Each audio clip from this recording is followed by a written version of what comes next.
nakaka-touch naman talaga, tatay, yung ano, Yes. yung thank you song nila para sa inyo. Ano Oo. feeling na kinakantahan kayo, na sunasayawan kayo at ino-offeran kayo ng isang mga bata. song? Sobrang na-touch ako kasi sana kami yung nagbibigay sa kanila pero they're giving us back something special. So parang it was just so nice. Tapos nagbigay sila ng cards sa atin and it had like heartfelt meanings in it, the meaning of Christmas. Right. It was really nice. Tsaka my song, Emotions Are Running. It's crazy. So, yeah. Okay, ayan, si Nanay Elma.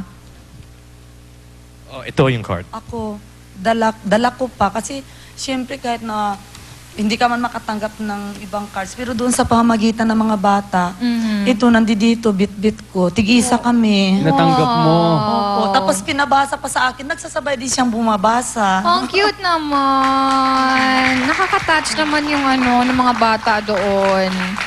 Okay, ko naman, Ira. Ako happy kasi syempre like sa mga kabataan ngayon, ang daming street children na wala namang ginagawa. Pero yung nakita ko sila lahat, tas ginagawa nila yung song na yun para sa amin nga. Sobrang nakaka-touch kasi hindi lang sila naglalaro doon. Kumbaga marami silang natututunan. Yes. Saka na-adapt sa sarili nila. Actually, speaking of cards po, they nagparigalo sila sa inyong dalawa. Ah, talaga? Yes. So, ito po yung card. Okay, thank you. Galing sa kanila. Ang Yeah. sweet naman. Maraming salamat. Pakita natin, tatay. Pakita muna natin yung picture. Yan. Ito yung card na galing sa kanila. Thank you. Love ni Mr., love ni Mrs. Okay, thank you for everything. Those words just cannot convey the depth of gratitude of all our loving thoughts. We offer these common words and say thank you once again. Thank you very much and God bless from staff and STFI kids. Wow, thank Very you so thoughtful naman much. sila, honey.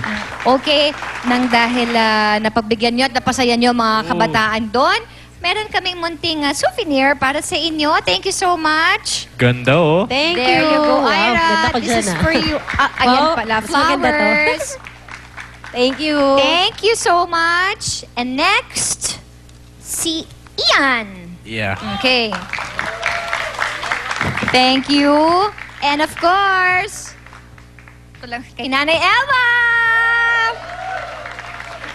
Maraming salamat. Ako, tatay, may last question na lang ako In one word, paano niyo ma-describe yung feeling ninyo habang nandoon kayo? Just one word. Sige ako na muna. Fulfillment. Okay. Ian. I feel grateful. That's it.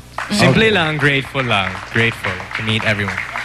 Nanay Elma. Ako bilang isang ina, na-touch talaga ako. Kaya hindi ko mapigil kanina yung maluha talaga ako. Kasi gusto ko silang dalhin lahat. O kung pwede lang, Talagang no? iba talaga. Kung pwede lang. Kaya yung sabi mong punta nyo, iba. Iba ang feeling, Iba po. Alright, sige po. Thank you again. Maraming salamat, Ira, Ian, and Nanay Elma. Thank you so much. Thank you at napaligayan nyo yung mga bata doon. Right. Alright, tatay. Okay. Okay. It's time for Z-Said. Si Seth! Okay. Ako na lang mauuna. Ako naman, sa pang-araw-araw, let's just be thankful with what we have.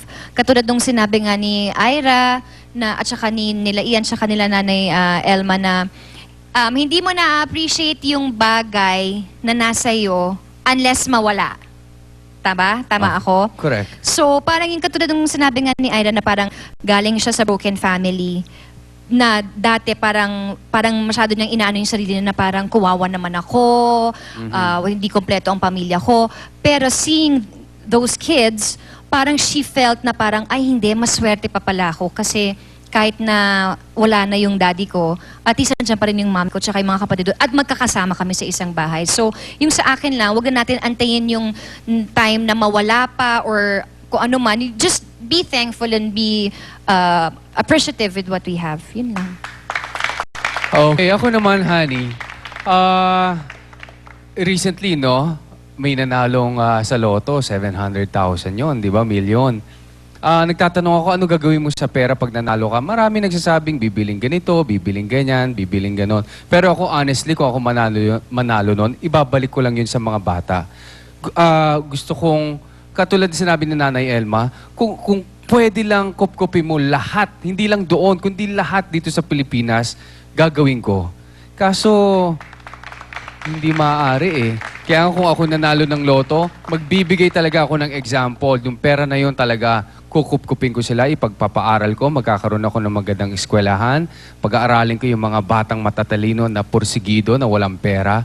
Yun ang gagawin ko doon sa pera na yun. Kaso, for the meantime, bumisita muna tayo sa kanila. Oo, kasi hindi ko yung nanalo sa loto. Oo nga, kawawa naman ako. Oo, antibale na. At least, yung pagpunta natin doon, it's not only material things, yung pagpunta lang nila doon ay napasaya na natin yung mga bata, ay super Yes. duper enough na yun. Kaya nga, thank you sa ating mga guests. Thank you talaga, guys. Thank you talaga. Oo. Alright. Okay, thank you din sa Pure Gold for Vaseline, GB Shoes for the gift packs, Burlington Socks, Bibo Shoes for the shoes, Minami Appliances, Zagu Pearl Shakes, Minute Burger, Paparotti, Nikon Home Appliances, Merit School Supplies, Fernando's Bake Shop, Lily's Peanut Butter, Island Rose, Folded, and Hung. Alright. Thank you so much, Ensembles, for my clothes. Thank you, Kathy Valencia, for my skincare. Salon de Manila for my hair care. Kay John or Jess for fixing my hair. And Jeff Robles for doing my makeup. And please check out my website, www.munizshoes.com. Thank you for following me sa Twitter. You can still follow me, Mina Villarreal. It's RROEL. Maraming salamat sa lahat na nang bumili ng aking shoes. Okay, thank you din sa ating live studio audience. Yes! From St. Augustine School of Nursing, Quezon City. Thank you so much for joining us this morning. And we'll see you again tomorrow dito lang sa Love ni Mister. Love DVC!